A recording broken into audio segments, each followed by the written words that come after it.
ముకుంద మీకోసం తెచ్చింది necklace Mela flat 9.99 VAతో November 29 నుండి డిసెంబర్ 7 వరకు హిల్స్ బ్రాంచ్ త్వరలో ప్రారంభం. నమస్తే రమగారు. నమస్తే జయ. ఏదైనా ఒక దెయ్యం కథ చెప్పండి. అంత ఎక్కువ దయ్యం కాదు, కొంచెమే దయ్యం ఉన్న కథ చెప్పనా మరి? చెప్పండి. కథ అంతా దయ్యం లేదు, ఓ, కొంతమేరే ఉంది. ఓహో. పూర్వం ఒక చిన్న ఊర్లో బంగారమ్మ అని ఒక అమ్మాయి ఉండేది. ఒక ఆవిడ అంత కలిగిన కుటుంబం కాదు, సామాన్య కుటుంబీకురాలు. పిల్లకి బంగారమ్మ అని పేరు పెట్టారు. ఆ బంగారమ్మ పేరుకు తగ్గట్టు ఆవిడకి మహా బంగారం పిచ్చి. చిన్నప్పుడు పెళ్ళికి వాళ్ళ నాన్న ఏదో ఒక సూత్రాలు తాడు అది పెట్టి పెళ్లి చేశాడు. పెళ్ళయ్యాక చక్కగా బంగారం కొనుక్కోవచ్చు బాగా అనుకుంది. అయితే వాళ్ళు ఏం చేశారు, వాళ్ళు మా స్థితి లేని వాళ్ళు కదా, తాలూకా ఆఫీసులో గుమాస్తాగా ఉన్న వెంకటరమణ అనే అబ్బాయిని చూసి ఆ అబ్బాయికి ఇచ్చి పెళ్లి చేశారు. ఈవిడ ఏ సందర్భం వచ్చినా బంగారం కొను, చంద్రహారం చేయించు, వంకీ చేయించు, వడ్డాణం చేయించు అడిగేది. ఏదో చిన్న నల్లపూసలు, ఓ పై మెడలోకి ఒక చిన్న గొలుసు, ఓ ఉంగరము, ఓ చెవులకు బుట్టలు అట్లాంటివి ఎప్పుడో చేయించేవాడు. చాలా తక్కువ, చిన్న చిన్న వస్తువులు. ఇవేముంది అందరికీ ఉండేవే. అయితే బంగారం అంటే ఆయన ఒకసారి కసిరి కేకలేశాడు. నేనేమన్నా జమీందారుని అనుకున్నావా? జమీందార్ గారి దగ్గర గుమాస్తాను నేను, తాలూకా ఆఫీస్ గుమాస్తాని. నా దగ్గర అంతంత బంగారాలు నా వల్ల కాదు. నువ్వు ఇంకోసారి అడిగావంటే మీ పుట్టింటికి వెళ్ళిపోవు నువ్వు. వాళ్ళు కొనిపెడతారేమో, కొనుక్కో అని కేకలేశాడు. దాంతో హతాసురాలు అయిపోయింది. ఏదో చిన్న 2 చిన్నాలు వస్తువులు మెల్లిగా చేర్చుకునేది తప్ప ఇంకా పెద్దవి చేయలేకపోయింది. ఒక కొడుకు పుట్టాడు కాలక్రమంలో వీళ్ళకి. వాడి పేరు గోవింద్. అయితే గోవింద్కి వాళ్ళ నాన్నలాగా చిన్న ఉద్యోగం కాదు, మంచి ఉద్యోగం లభించింది.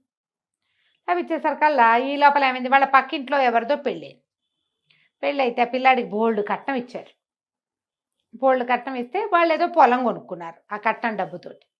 ఈవిడికి ఏమనిపించింది, మనవాడికి కూడా శుభ్రమైన ఉద్యోగం వచ్చింది, పిల్లాడు చెయ్యెత్తి ఎదిగాడు, మంచి సంబంధం వచ్చి బాగా డబ్బులు వస్తే బంగారం కొనుక్కుందాం. పిల్లాడి పెళ్ళికి చంద్రహారము వడ్డాణము ప్లాన్లో ఉంది ఆవిడ.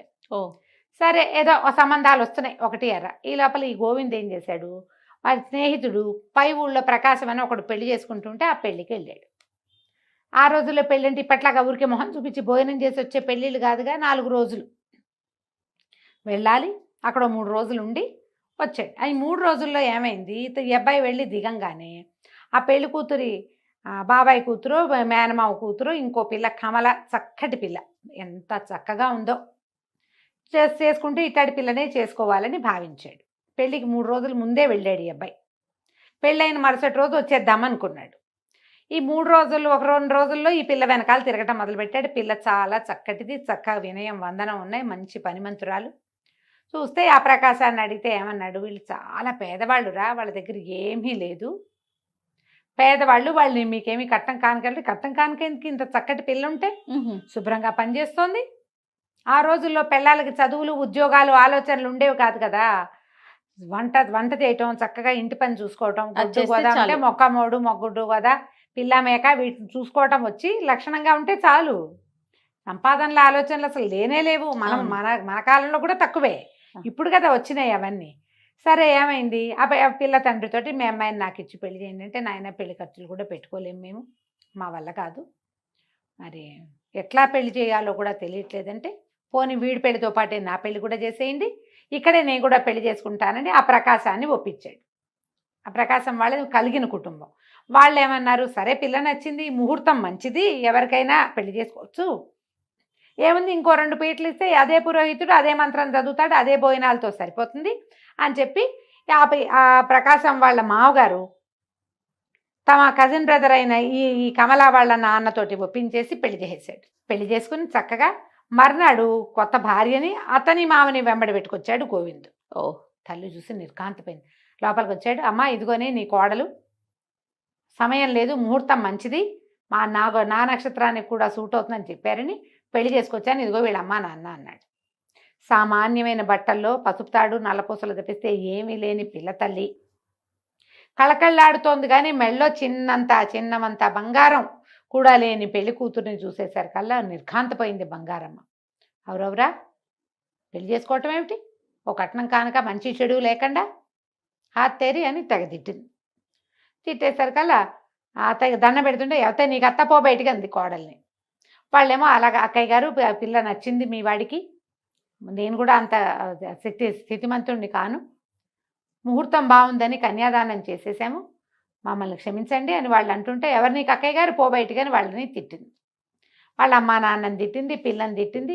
గోవింద్ అన్నాడు, నువ్వు ఏమన్నా సరే ఈ అమ్మాయి నా భార్య, నేను వివాహం చేసుకొచ్చాను, ఈ పిల్లని ఇంట్లో పెట్టుకోవాల్సిందే. వీళ్ళ పరిస్థితి ఏంటి, ఇది ఈ అమ్మాయి బంగారం భర్త ఉన్నాడు కదా వెంకటరమణ, ఆయనకి అనారోగ్యం వచ్చి ఉద్యోగం విరమించుకుని ఇంట్లో ఉన్నాడు. వాళ్ళ ఇల్లు నడవాల్సింది గోవిందుడితోటి. ఆ మొగుడు కనుక ఉద్యోగం ఉండి వాళ్ళ కథ నడుస్తుంటే ఆవిడ కొడుకుని పొమ్మనేది. ఇప్పుడు పొమ్మని అనలేదు, ఇల్లు వాడే నడుపుతాడు. కొడుకు పెళ్లి వల్ల రావాల్సిన కట్నం కానుక, బంగారం, చంద్రహారం, వంకి వడ్డాణాలన్నీ పోయినాయి. ఇక ఆ కోడల్ని 2 కళ్ళా చూసేది కాదు, ఆ బంగారం మండిపోయేది. దీనివల్లే నా బంగారపు సరదా తీరకుండా పోయిందని. పిల్ల ఇంటెడు పని చేసేది.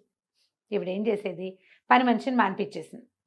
నువ్వే తిండిగా దండగా, మరి ఇప్పుడు నీ కింద ఈ పని మనుషులందరూ ఎందుకు అని గిన్నెలు తోమేదాన్ని మానిపించింది, గిన్నెలు కమలే తోమేది. బట్టలు ఉతికేదాన్ని మానిపించింది, బట్టలు కమలే ఉతికేది. ఆ పిల్లకి ఆ పనుల అలవాటు, చెరువుకెళ్ళి నీళ్లు తేవటాలు, బావిలోంచి నీళ్లు తోడి తొట్టెలు నింపటాలు, వంట చేయటము, సమస్తమైన పనులు చేసేది. బాగానే ఉండేది. ఈవిడికి ఒళ్ళు మంటగా ఉండేది. మంటగా ఉండి, నీకు ఇదే కాదు, నీకు ఇక ఒంటిపూట భోజనమే, నీ భోజనం కూడా మాకు ఎక్స్ట్రానే. పొద్దున పూట తింటాను వీలేదు, రాత్రిపూట పిల్లాడు ఉంటాడు కాబట్టి, కొడుకు ఉంటాడు కాబట్టి వాడితో పాటే నువ్వు భోజనం చేయాలి. పొద్దున నీకు మెతుకు కూడా పెట్టననేసింది. వంట పిల్ల చేసేది, అత్తగారు మావగారు అన్నం తినేవారు, ఆయన తిని పడుకునేవాడు, ఒంటో బాగుండదు కాబట్టి. ఈవిడ చచ్చినా మా కోడలికి అన్నం పెట్టేది కాదు. పెట్టకుండా ఒక 10 రోజులు గడిచినాయి. ఈ 10 రోజుల్లో అబ్బాయి ఏదో కచేరీలో హడావిడిలో ఉండి బాగా గమనించాల. ఒక 10వ రోజుకి అప్పుడు తెలుసుకున్నాడు పిల్ల చిక్కిపోయిందని. ఇదేమిటి ఇంత చిక్కిపోయావు, నువ్వు ఇంత సన్నగా అయిపోయావు, జాకెట్ అంతా వదిలేపింది, రవికి ఎందుకు వదిలేయింది, ఇంత సన్నబడిపోయావేమిటి అని అడిగాడు. సమాధానం ఆవిడ అత్తగారు ఏం చెప్పిందంటే, ఒకవేళ గనక అబ్బాయికి ఈ విషయం చెప్పావో దొంగతనం వంటగట్టి నిన్ను మీ పుట్టింటికి పంపించేస్తాను శాశ్వతంగా అని గట్టిగా చెప్పేసింది. ఇప్పుడు పుట్టింట్లో ఆ గతి కూడా లేదు. మొగుడు చక్కగా ముద్దుగా చూసుకుంటాడు, ప్రేమగా ఉంటాడు, మంచివాడు, ఇల్లు వాకిలి కళగా అన్నీ బాగున్నాయి. దీన్ని వదిలిపెట్టుకుని ఏం వెళ్తుంది పాపం, ఈ కాలం పిల్లగాదుగా, నోరు మూసుకుని ఊరుకుంది. ఈ 10వ రోజు రాత్రి పెరట్లో కూర్చుని ఏడుస్తూ కూర్చుంది. ఆకలి, పుట్టింటికి వెళ్ళిపోవాలని ఉంది, తిండి సరిపోవటం లేదు దానికి, ఏం చేయాలో తెలియక ఏడుస్తుంటే ఆ ఇంటి వెనకాల ఒక కానుగ చెట్టు ఉంది. ఆ కానుగ చెట్టు మీద ఎప్పటి నుంచో ఒక దయ్యం ఉంటుంది. అది రోజు వీళ్ళింటికేసి చూస్తుంది, కానీ ఇంట్లోకి వచ్చే ఆలోచన ఎప్పుడు చేయలే. ఈ పిల్ల ఏడుస్తూ కూర్చున్న పిల్లని చూసేసరికి లోపలికి వచ్చింది. వచ్చి, ఎందుకు నువ్వు ఏడుస్తున్నావు ఏమిటంటే ఈ పిల్లకి అదంతా చెప్పింది. సరే అయితే ఆవిడేం చెప్పింది, నువ్వు రేపొద్దునే పుట్టింటికి వెళ్ళిపోతావు, ఇక నిన్ను చేర్చుకునేది లేదు అని గట్టిగా చెప్పేసింది అత్తగారు. అయిపోయింది, నేను పంపించేస్తానని. పుట్టింటికి వెళ్తే ఇంకా మళ్ళీ వెనక్కి మొగుడి దగ్గరికి రానివ్వదు, పుట్టింటి మీద బెంగగా ఉంది, వెళ్తే ఇంకా రానివ్వదు. ఏం చేయాలో తెలియక ఏడుస్తుంటే ఈ దయ్యం ఏమందంటే, సరే ఇవాళ నుంచి నువ్వు తినే 1000 మెతుకులకి 1 మెతుకు బంగారు మెతుకు అవుతుంది, నీ కంచంలోకి వస్తాయి, మీ అత్తకి ఈ సంగతి చెప్పు అని చెప్తే తెల్లవారు లేవగానే ప్రయాణం కట్టమని కోడల్ని కసిరింది బంగారం. అప్పుడు అత్త ఇదేం చెప్పింది, రాత్రి మా గృహదేవత పెరట్లో కనపడింది, అదొకటి చెప్పింది నాకు, దయ్యం అని చెప్పల. గృహదేవత ఏం చెప్పిందంటే, నేను 1000 మెతుకులు తింటే 1 బంగారు మెతుకు కంచంలో పడుతుందిట అనేసరికల్లా, ఇది గృహదేవత ఇన్నాళ్ళు ఏమైంది, ఇన్ని రోజుల నుంచి నేను ఊరికే మేపుతున్నాను అని తిట్టి, సరే చూద్దామని అన్నం పెట్టింది. మధ్యాహ్నం అన్నం పెడితే పిల్ల చక్కగా కడుపు నిండా అన్నం తినది. 2 బంగారు మెతుకులు కనపడ్డాయి. కాంతపోయింది ఆవిడ. అయ్యో బాబోయ్, ఇన్ని రోజులు పోగొట్టుకున్నానే నేను దీనికి. ఇప్పుడు అది ఎన్ని రోజులు అన్నం తింది కదా, ఇది మొదటి రోజునే కనుక దీన్ని పొట్ట మార్చుంటే, మొదట కొన్ని రోజులు మామూలుగా పెట్టింది, తర్వాత కదా పగటిపూట అన్నం పెట్టడం మానేసింది. మొదటి రోజునే మార్చుంటే ఎన్ని మెతుకులు వచ్చేవో అని 2 మెతుకులు తీసుకుంది, జాగ్రత్త పెట్టుకుంది ఒక భరణలో. పొద్దున సాయంత్రం అన్నం తినేది పిల్ల. అది 1000 మెతుకులు అవ్వగానే ఓ బంగారు మెతుకు కంచం పక్కన ప్రత్యక్షమయ్యేది. అత్తగారి కోడల కంచం తనే తీసేది, ఆ మెతుకులు ఏరి పెట్టుకునేది. క్రమంగా ఆవిడ ఏం చేసింది, ఇది 2 మెతుకులే వస్తున్నాయి, ఇది ఇంతే తింటుంది, ఇంకొంచెం తినాలని బలవంతం చేయటం మొదలుపెట్టింది. 3000 మెతుకులు తింటే 3వ మెతుకు వస్తుంది అని బలవంతం చేయటం. రోజు అన్నం ఎక్కువ తినేసరికి పిల్ల ఆపసోపాలు పడిపోయేది. ఒకనాటి రాత్రి పిచ్చి కడుపులో నొప్పి వచ్చింది దానికి. ఈ బలవంతపు తిండి తినలేకపోతోంది. తొడ్లో కూర్చొని ఏడవటం మొదలుపెట్టింది. ఇప్పుడు మెతుకులు వచ్చేసరికల్లా, ఎప్పుడైతే బంగారం మెతుకులు వచ్చినాయో దీని పుట్టింటికి పోతుంది. సొమ్ము చచ్చినా కోడల్ని పుట్టింటికి పంపల. మధ్యలో పండగలు వచ్చినాయి, పబ్బాలు వచ్చినాయి, పుట్టిన నుంచి కబురు వచ్చింది. అయినా సరే పంపల, వాళ్ళు కొట్టేస్తారు మనకు వచ్చే బంగారం. ఆవిడ భరి నిండా పోసు పెట్టుకుంది వాటిని. ఏదో చేయించుకోవాలి రేపొద్దున. బంగారం ఉంది వీళ్ళ దగ్గర, అదేం పోలా ఉంటుంది. బలవంతం పెట్టుతుంటే ఒక పూట బాగా అన్నం ఎక్కువ తినేసి ఆపసోపాలు పడుతూ దానికి ఏదో నెల తప్పిందో ఏదో, ఇంకా వీళ్ళకి తెలియలే. చచ్చిపోతుంది పిల్ల తినలేక అన్నం. దొడ్లో కూర్చుంది, ఏడవటం మొదలుపెట్టింది. మళ్ళీ వచ్చింది పిశాచం, వాళ్ళ గృహదేవత. ఎందుకే అమ్మ ఏడుస్తున్నావు, మెతుకులు చాలేదా మీ అత్తకంటే? కాదు, నన్ను చంపేస్తోంది, ఇంకా తిను ఇంకా తిను అంటుంది. 3000 అవ్వకపోతే మూడో మెతుకు రాదు. ఆఖరి ముద్ద వదిలేస్తే ఒప్పుకోవటం లేదు. నా వల్ల కావటల్లా. మా అమ్మ మీద ప్రాణం లాగుతోంది. వెళ్ళనివ్వట్లేదు, పుట్టింటికి పోనివ్వదు. ఎందుకంటే ఆ మెతుకులు వాళ్ళకి దొరుకుతాయని అనుకుంటుంది. మనిషి మంచిదే, ఈ ఒక్క గుణమే ఆవిడ బంగారం పిచ్చి అనేసరికి సరే ఇవాళ నుంచి నీ బహుమతి కట్టు. రేపటి నుంచి మీ అత్త ఎన్ని పూటలు అన్న మానైతే అన్ని బంగారు కాసులు లభిస్తాయి, మెతుకులు కాదు కాసులు అని చెప్పేసరికల్లా తెల్లారి పొద్దునే లేచింది కమల. నిద్ర లేచి అత్తయ్య రాత్రి మా గృహదేవత వచ్చింది, మరేమో నన్నేమో పుట్టింటికి వెళ్ళమంది. ఇక నాకు మెతుకులు రావుట, నా వరం అయిపోయిందిట. మీకే, మీరు ఎన్ని పూటలు తిండి మానేస్తే, రోజులో ఎన్ని పూటలు తిండి మానేస్తే అన్ని బంగారు కాసులు కంచం బోర్లించి పెడితే కంచ కింద ఉంటాయి అనేసరికి ఆవిడ ఆశ్చర్యపోయింది. అవునా అంది. గృహదేవత నమ్మాలి, ఇంతకుముందు బంగారు మెతుకులు ఒప్పే అయ్యింది కదా. సరే నువ్వు వెళ్ళు, నువ్వు పుట్టింటికి వెళ్ళవే అని బండి కట్టించి, ఎందుకంటే ఇంకా కోడలతోటి ప్రయోజనం లేదు, అది ఎక్కడున్నా ఒకటే. ఈ అబ్బాయి ఏం చేశాడు, గోవింద్ కూడా భార్య మరీ ఏడాది అయిపోయింది పాపం, దానికి అమ్మా నాన్నని చూడాలని ఉంటుందిగా, చిన్నపిల్లని పెళ్ళాన్ని పంపించేసి. ఈవిడేం చేసింది, ఆ పూట పొద్దున అన్నం మానేసింది. సాయంకాలం కంచం ఎత్తేసరికల్లా కంచ కింద బంగారు కాసు. నిర్ఘాంతపోయింది. అయ్య బాబోయ్, బంగారమే ఇంత కాసు. అంతకుముందు మెతుకు ఎంత ఉంటుంది, మెతుకు సన్నగా ఇంతే ఉంటుంది, ఇది చాలా బాగుంది. కాసు తీసి డబ్బీలో వేసింది. మర్నాడు ఏమనుకుంది, 2 పూటలు మానేద్దాం అని చెప్పి 2 పూటలు మానేసింది. 2 బంగారు కాసులు వచ్చింది, ఆ 2 డబ్బాలో వేసుకుంది. పుట్టినప్పటి నుంచి తింటున్నాం వెధవన్నాం, ఓ 3 పూటలు తినకపోతే ఏమవుతాను నేను, ఏం కాదని 3 పూటలా మానేసింది. మానేస్తే ఆ కంచం దగ్గరికి వెళ్ళి వంగి తీసుకోవటానికి కూడా సత్తు చాలే ఆవిడికి. ఈ నీరసంగా ఈడుస్తూ పోయి 3 కాసులు తీసుకుంది. 4వ రోజు మానేసేసరికల్లా, మరి అన్న మానేసేసరికి ఏమవుతుంది, ఓపిక ఉండద్దు, ఇక కళ్ళు తిరిగిపోతున్నాయి, కాళ్ళు తేలిపోతున్నాయి, పని చేసే సత్తా లేదు. పని చేసే పిల్లేమో పుట్టింటికి వెళ్ళింది, కోడలు లేదు, గుడ్లు గూట్లోకి వచ్చినాయి. కొడుకుని అడిగింది, ఒరే నువ్వు ఒకసారి మన వైద్యుడు గారి దగ్గర, ఊళ్ళో వైద్యుడు ఉన్నాడు కదా, ఆయన అడిగి జావ కానీ మజ్జిగ కానీ ఏదైనా అన్నానికి భిన్నం తీసుకుంటే అది భోజనంతో సమానం అవుతుందా అవదా కనుక్కో. మజ్జిగ తాగైనా బతుకుదాం అనుకుంది, మజ్జిగ తాగి బంగారు కాసులు సంపాదించాలి అనేసరికల్లా వీడు పరిగెత్తుకుంటూ వైద్యుడి దగ్గరికి వెళ్ళాడు. ఏమిటి ఇదేం ప్రశ్న ఇటా అడుగుతుంది ఏంటి అమ్మ అనుకున్నాడు. వాడికి తెలియలా, అమ్మ నీరసంగా ఉందని తెలుస్తోంది కానీ ఆవిడ ఎందుకు నీరసంగా ఉందో వాడికేం తెలుసు. భర్త ఏమో పడుకుంటాడు, ఆయన చూడటల్లా ఆవిడ అన్నం తిన్నదో లేదో. వెళ్ళేసరికల్లా వైద్యుడు అన్నాడు, మంచినీళ్ళు తప్ప అన్నీ భోజనమే, మజ్జిగ భోజనమే, పాలు భోజనమే, జావా భోజనమే, మంచినీళ్ళు ఒక్కటే భోజనం కాదు. మంచినీళ్ళతో ఎంతసేపు ఉంటారు. కానీ 5వ రోజు 6వ రోజు వచ్చేసరికల్లా మంచాన పడిపోయింది ఆవిడ. గుడ్లు తేలేసేసింది, బొక్కబోర్లా పడిపోయింది. పడిపోయేసరికల్లా నిర్ఘాంతపోయాడు.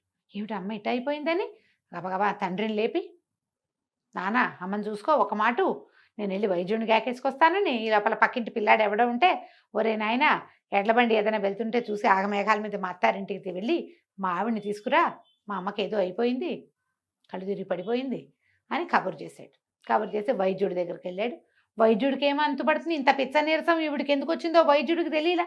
ఆయనకు అర్థం చెబితే కాదు, నేను అన్నం తింటలేదని చెప్తే కదా. ఆవిడ ఆ పరిస్థితుల్లో కూడా ఈ బంగారు కాసులు వస్తున్నాయంటే ప్రజలకు తెలిసిపోతే ఎట్లా, నోట్లోంచి మాట కూడా లేదు, పడిపోయింది అంతే. ఈ వైద్యుడు వచ్చి మాట్లాడి చేసి వెళ్ళి ఆయన ఏదో పొట్లాలు ఇచ్చేసరికి ఈ బండి మీద వెళ్ళిన కుర్రాడు ఒక 2 గంటల్లో 3 గంటల్లోనో కమలని వాళ్ళ ఇంటి నుంచి బండి ఎక్కించుకు తీసుకొచ్చేసాడు. ఈ కమల రావటం మంచానికి అంటుకుపోయి గూట్లోకి వచ్చిన అత్తగారు చూడగానే భోర్మినెట్, అయ్యో అత్తయ్య ఇట అయిపోయావేమిటి అత్తయ్య అని కావలించుకునేసరికి ఈవిడికి బంగారం కంటే కావలింత ఎక్కువగా తోచింది. ఎవరంటారు మన్ని, అదే కదా, నువ్వు ఇలా ఎందుకు అయిపోయావు, అయ్యో నీకు ఎంత కష్టం వచ్చింది అంటారా. 50 ఏళ్ళు వచ్చిన వాళ్ళకి ఎవరంటారా, మా పిల్లలే కాదు అనేది. అది అనేసరికల్లా ఆవిడ కళ్ళలోంచి నీళ్ళు వచ్చినాయి. అయ్యో అత్తయ్య నీరసం పుట్టిందండి అని గబగబా బియ్యం వేయించి అంత జావ చేసి పట్టించింది. ఆ జావ తాగేసరికి పోపుకొచ్చింది ఆవిడకి. పోపుకొస్తే కోడలు అడిగింది, ఏం చేసావు అత్తయ్య, ఎందుకు ఇట్లా అయిందంటే, కాదే అమ్మ, ఒక పూట మానేస్తే ఓ కాసు వచ్చింది, 2 పూటలు మానేస్తే 2 కాసులు వచ్చాయి, 3 పూట్ల మానేస్తే 3 కాసులు వస్తాయి కదా, వడ్డాణము వంకి చేయించుకోవచ్చు అనుకున్నాను, అన్నం మానేసేసరికి నిస్త్రాండి వచ్చింది అని అనేసరికి కోడలంది, అవన్నీ చేయించుకోవడానికి నువ్వు బతికుండద్దు, అదే కదా. చేయించుకుని పెట్టుకుంటే అందం ఉండాలి కదా మనిషికి, ఆ మాత్రం మటసంగా ఉంటే ఓ వస్తువు పెట్టుకున్న అందం చందం, నువ్వు ఇట్ట అయిపోతే ఇంకేం వస్తువు అందం అత్తయ్య. ఆవిడకే అనిపించింది. పిల్ల గబగబా 4 పనులు చేసేసింది. సాయంకాలం అయ్యేసరికి వేడివేడిగా అన్నం వండేసి అత్తగారికి అన్నం పెట్టింది.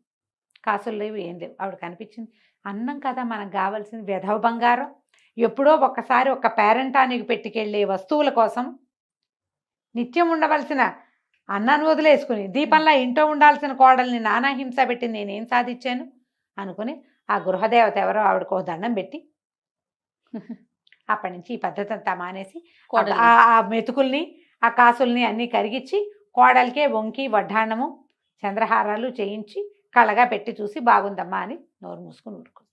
బంగారం భ్రమ తీరిపోయింది. అన్నం కంటే బంగారం ఎక్కువ. అదే కదా కదా, బంగారు కణికలు మింగలేం కదా, మింగలేం ఎవరైనా కదా. కథ కంచికి మనం ఇంటికి. చాలా బాగుందండి. నమస్తే రమ్య గారు. నమస్తే జయ.